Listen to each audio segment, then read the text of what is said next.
Happy Friday. Welcome back to Laurie and Billie Jean Let's Eat, where we are making every recipe in my grandmother's old cookbook that she left us all. So this week we are going to be making something called a chocolate chess pie. We've gone through all of my dad and my aunt and uncle's recipes. We're now on to a different section. This is called Mama's recipes. So Mama was my great grandmother on my grandfather's side. I didn't know her very well, so it'll be fun to get to meet her through some of her food. The chocolate chess pie I've never had before, so it's all gonna kind of be a mystery, and we're gonna find out how it looks together. That'll be new and exciting. The next, I think every recipe under Mama is a dessert. There's 4 desserts in a row, and then I go to my other great grandmother's page, and I think 3 out of 5 of those are desserts. So I'm gonna skip around a little bit the next couple of weeks. But we're gonna start with chess pie. I want some chocolate. Sounds delicious. I'll tell you what we need to get started, and then we'll make pie. It looks pretty easy to me. Just as a reminder, so I don't forget for this video, if you have any interest in trying to make this at home, the recipe will be included in the description below, so you can give it a try if you want to have your own chocolate chess pie. And I rhymed on purpose. You're welcome. So quick, design note, black on red, not super easy to read. Don't recommend that. So I'm going to tell you what we need for this. We are going to need 1.5 cups of sugar, 3 tablespoons unsweetened cocoa powder, which is hidden back there in the back. We need 2 eggs, 15-ounce can of evaporated milk. I don't know if they make 15-ounce cans. I have a 12-ounce, so hopefully that isn't a problem. Then we need a 1/4 cup of melted butter. I think they just mean softened butter because it says do not completely melt, so we'll get that softened. A tablespoon of vanilla extract, and then a 9-inch unbaked pie crust. For the most part, we're just gonna beat this all together. So I'm gonna do that in speed mode.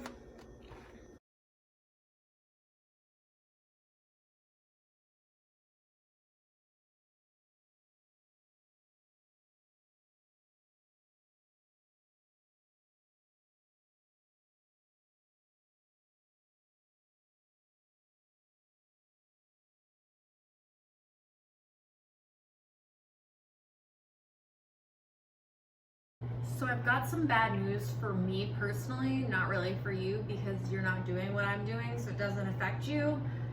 But I just got to the end of the recipe where it says to mix everything together and then pour it in the pie crust.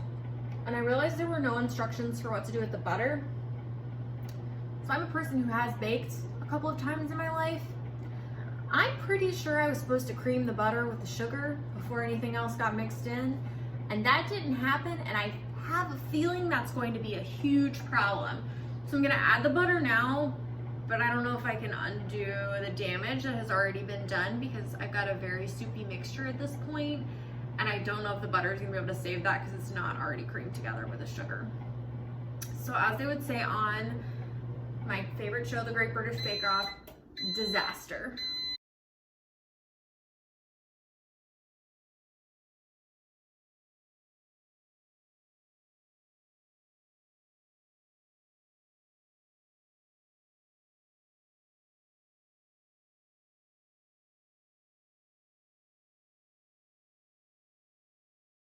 So unsurprisingly, the butter isn't mixing.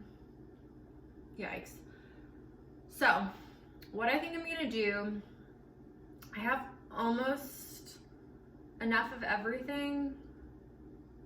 I'm gonna remake this the way I think it should be made. I'm not gonna throw this away until I'm done because I don't have any more evaporated milk. So I'm just gonna use regular milk. I don't really think it's gonna make a difference. And I think we're probably gonna be happier with the result than I am with this. So I'm not gonna refilm everything, but I'm gonna remake it, creaming the butter together with the sugar and see if that produces a better result.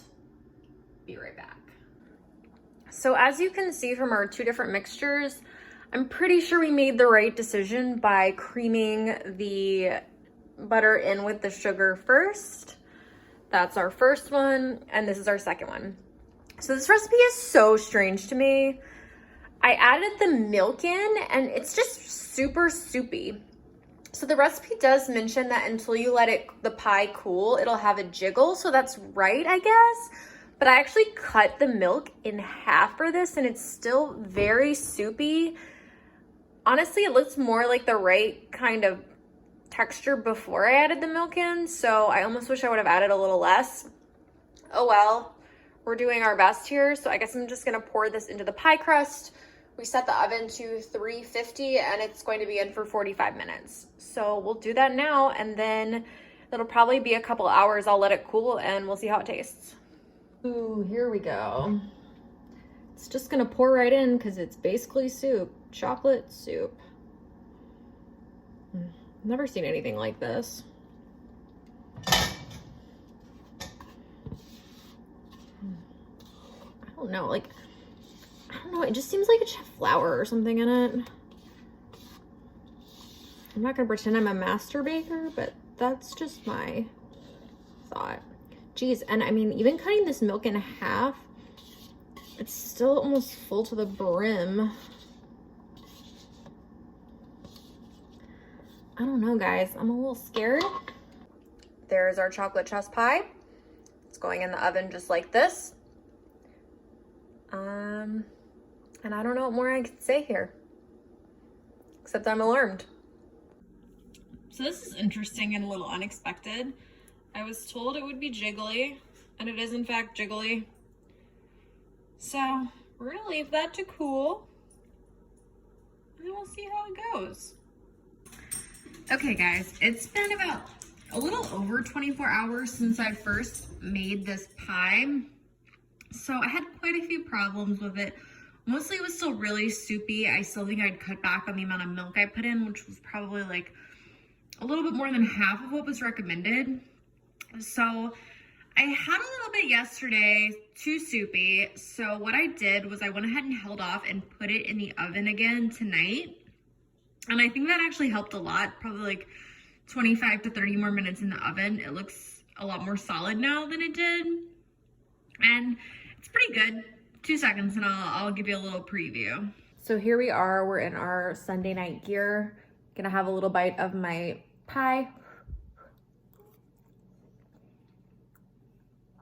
So it's pretty good. I'd say it's super chocolatey, so you have to super be in the mood for chocolate. It's almost like eating chocolate milk. But pretty tasty overall if you're into that sort of thing. There's a nice cracked top you get on it, which is really good and really nice. So I enjoy that part of it. And definitely some refinements that I'm gonna put in my recipe when I post it on my website. So give it a try if you'd like. Next week we're gonna switch over to a non-dessert because I'm gonna have to finish this pie. And that's a lot of chocolate for one person to eat. So I'll be back then. Thanks so much for watching and I'll see you next time. Bye.